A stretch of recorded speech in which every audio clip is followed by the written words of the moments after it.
When you examine the book of Ruth, you'll notice one weird thing.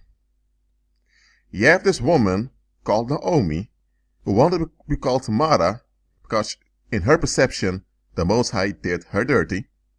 She had a bitter thinking.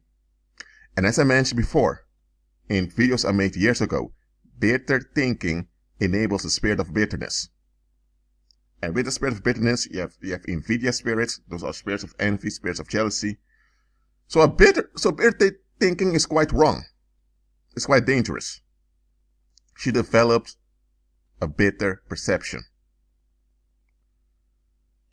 There's this daughter-in-law that stayed with her and went with her to the land of the Israelites. And in the land of the Israelites, she later met her husband, Boaz, with whom she had a son, and through that lineage, King David came. And from King David, the lineage of the Messiah came. I believe that David was the grandson or great-grandson of Ruth, but you can look it up for yourself. Ruth was not an Israelite, she was a Moabite. However, she realized that the gods that her people worshipped were not worth it. She also realized that her husband passed away, and that remaining with her own people would mean that she would remain in the patterns of cycles of her people. She wanted to be delivered. She wanted better. So she went with Naomi, who had bitter thinking. So Naomi was not the most pleasant individual to be around, but she endured it for the better. She looked at the bigger picture. She realized, if I remain behind in Moab, I don't want to do this. These people are against the Most High because they're against the Israelites. I can't be part of them and expect to be blessed and expect things to go well with me. So she joined Naomi when Naomi returned to her homeland. And it's there that she had a better future. Now listen what I'm saying here. If Ruth would have looked at the small picture, she would have seen, based on facts, that Naomi had bitter thinking, that Naomi became toxic, that her husband, which was Naomi's son, died, and that the other daughter-in-law of Naomi wanted to leave. So, based on the small picture, Ruth would have decided, you know what, I'm going to leave too. This woman will become more and more bitter. She'll be toxic to be around. She's an older woman also. She has no husband. Where are we going to get our income? This and that. If she would have looked at the small picture, she would have missed out her blessing and her legacy in history. She looked at the bigger picture. She realized she belongs to the Israelites, and the Most High has blessed the Israelites. The Israelites are the number one nation when it comes to wealth on the earth. The Israelites were under attack for years. That's why they had that famine. But behold, because the Most High split them, they overcame. Not because the Israelites were all good, not because we're all in a good state, but because the Most High was with them. So Ruth realized, for things to go well with me, I must have a peaceful attitude towards the Israelites. So I'll better be around the Israelites when this is going bad with them than to be around the Moabites, my own people, who are enemies of the Most High. You get what I'm saying here? But for a short period of time, she put up with suffering. And the suffering Ruth put up with was the bitter attitude of Naomi. Now don't get me wrong here. If someone has bitter thinking, they need help. And then if someone has the spirit of bitterness working through them, you need to be delivered from them. Okay? There are times, however, that you need to endure small seasons of discomfort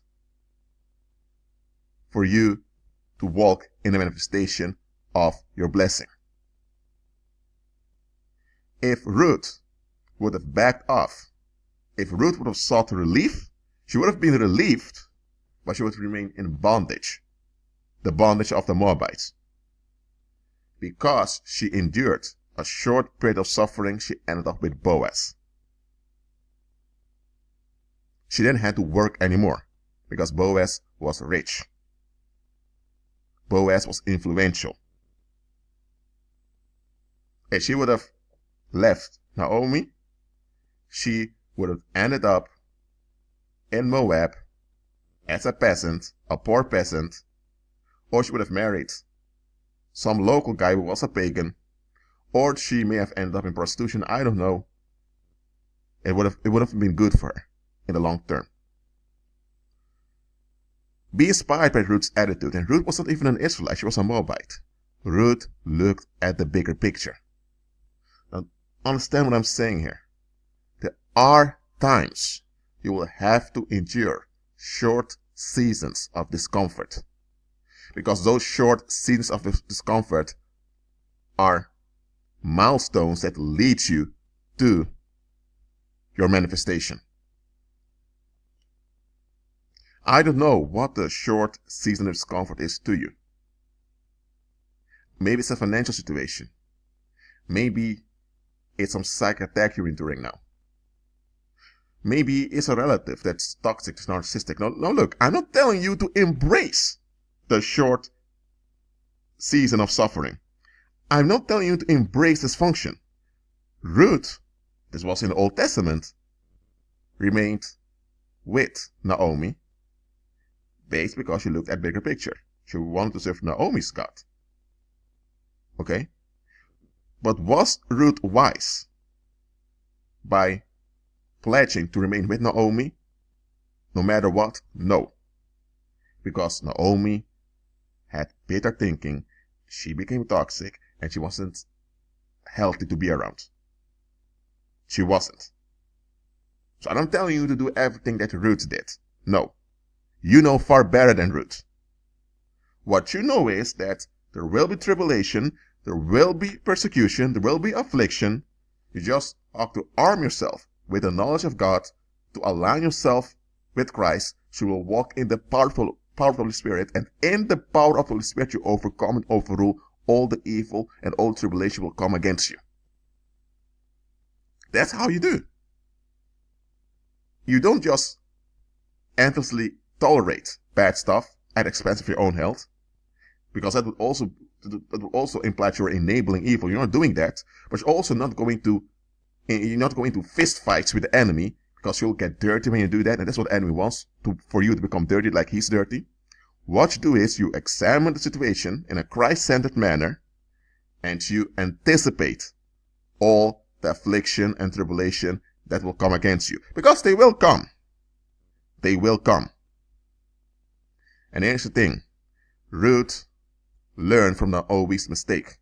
Naomi and her husband, when the husband was still alive, they went to the Moabites when things when the economy of the Israelites was under attack. It was then that they should have remained in their country, following the lead of the Most High, so that when things would have recovered, the recovery would have come anyway, they would have benefited enormously in it. Now, they went to the enemy's camp because the Moabites served Egyptian gods. The Moabites were not really friendly towards Israelites. They were really antagonists of Israelites. So they went to the enemy's camp and they got relief, but the demons came and Naomi's husband died, and also her 2 sons. Okay? So when they returned, when Naomi returned, she was still suffering the consequence, the destructive consequence of them going to the enemy's camp for help. Look, I'm not saying that the Most High can't use unbelievers to assist you. He can, and there are times he will. I'm just telling you to look at the bigger picture. Always seek victory, not relief. Well, that's it for now. Keep agreeing with Christ and be at peace.